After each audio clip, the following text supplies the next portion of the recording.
Donald Trump campaigned on a promise to rewrite the rules of global trade.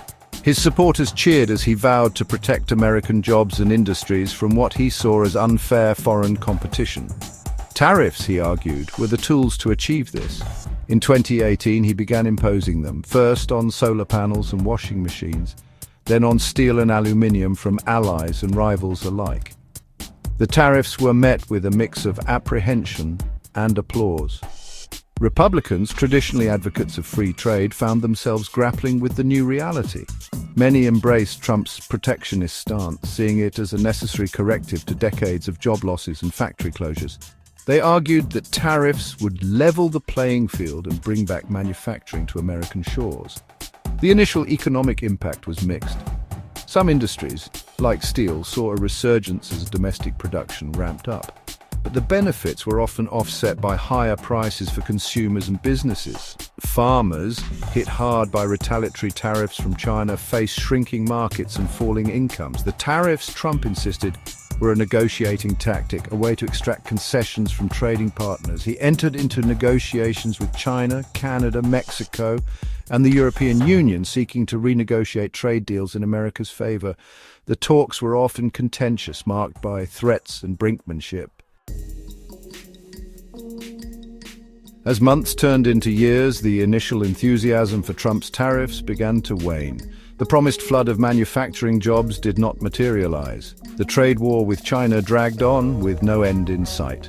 The economic pain, once theoretical, became increasingly real for many Americans. Farmers, a key constituency for Trump, found themselves caught in the crossfire. China, once a major buyer of American soybeans, pork and other agricultural products, slapped retaliatory tariffs on these goods, causing exports to plummet. The Trump administration responded with billions of dollars in aid to farmers, but the payments did little to alleviate the long-term uncertainty and anxiety. The manufacturing sector, which Trump had promised to revitalize, also felt the strain. While some companies benefited from the tariffs, others struggled with higher costs for imported materials and components. The uncertainty surrounding trade policy made it difficult for businesses to plan for the future. Public opinion, once cautiously optimistic, began to shift. Polls showed growing unease about the impact of tariffs, even among Republicans. A survey by the Pew Research Center in 2024 found that a majority of Americans, including a significant number of Republicans, believed that the tariffs were hurting the economy. The discontent within the Republican Party over Trump's tariffs grew louder. Lawmakers from farm states and districts with a heavy manufacturing presence began to voice their concerns more forcefully. They worried that the tariffs were hurting their constituents and could cost them their seats in the upcoming midterm elections. Senator Chuck Grassley of Iowa, a Republican stalwart and chairman of the Senate Finance Committee, emerged as a vocal critic of the tariffs. "I'm for fair trade," Grassley said in a 2024 interview, "but I'm not for a trade war that hurts Iowa farmers and manufacturers."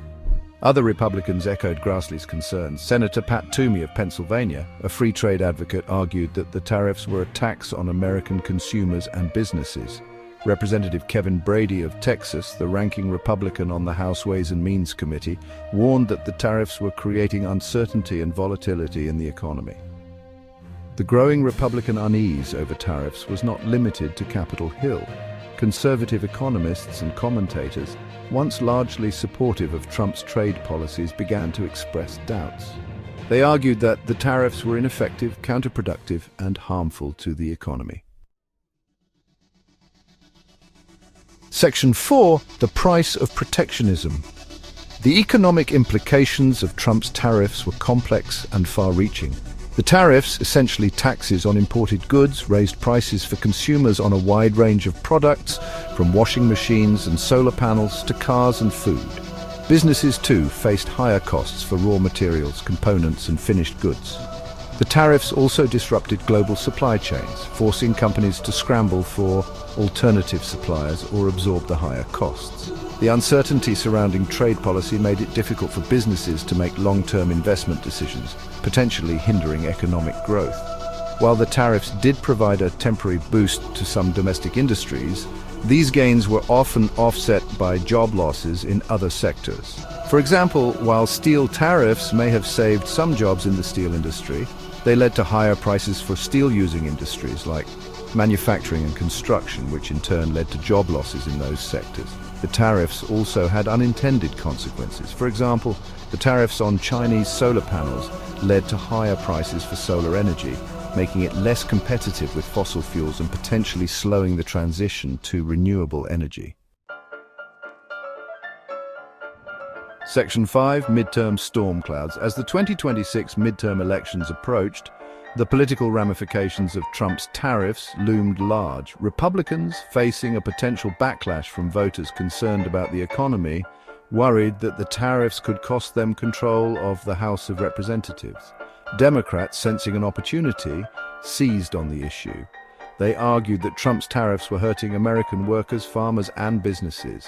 They promised to roll back the tariffs and pursue a more worker-centric trade policy. Public opinion polls showed that the tariffs were unpopular with voters, including a significant number of independents. A poll conducted by ABC News and The Washington Post in October 2025 found that 62% of Americans disapproved of Trump's handling of trade policy. The tariffs became a major issue in key Senate and House races, particularly in states and districts with a large manufacturing or agricultural base. Republicans in these areas found themselves on the defensive, forced to either defend Trump's tariffs or distance themselves from them, risking the ire of the president and his base.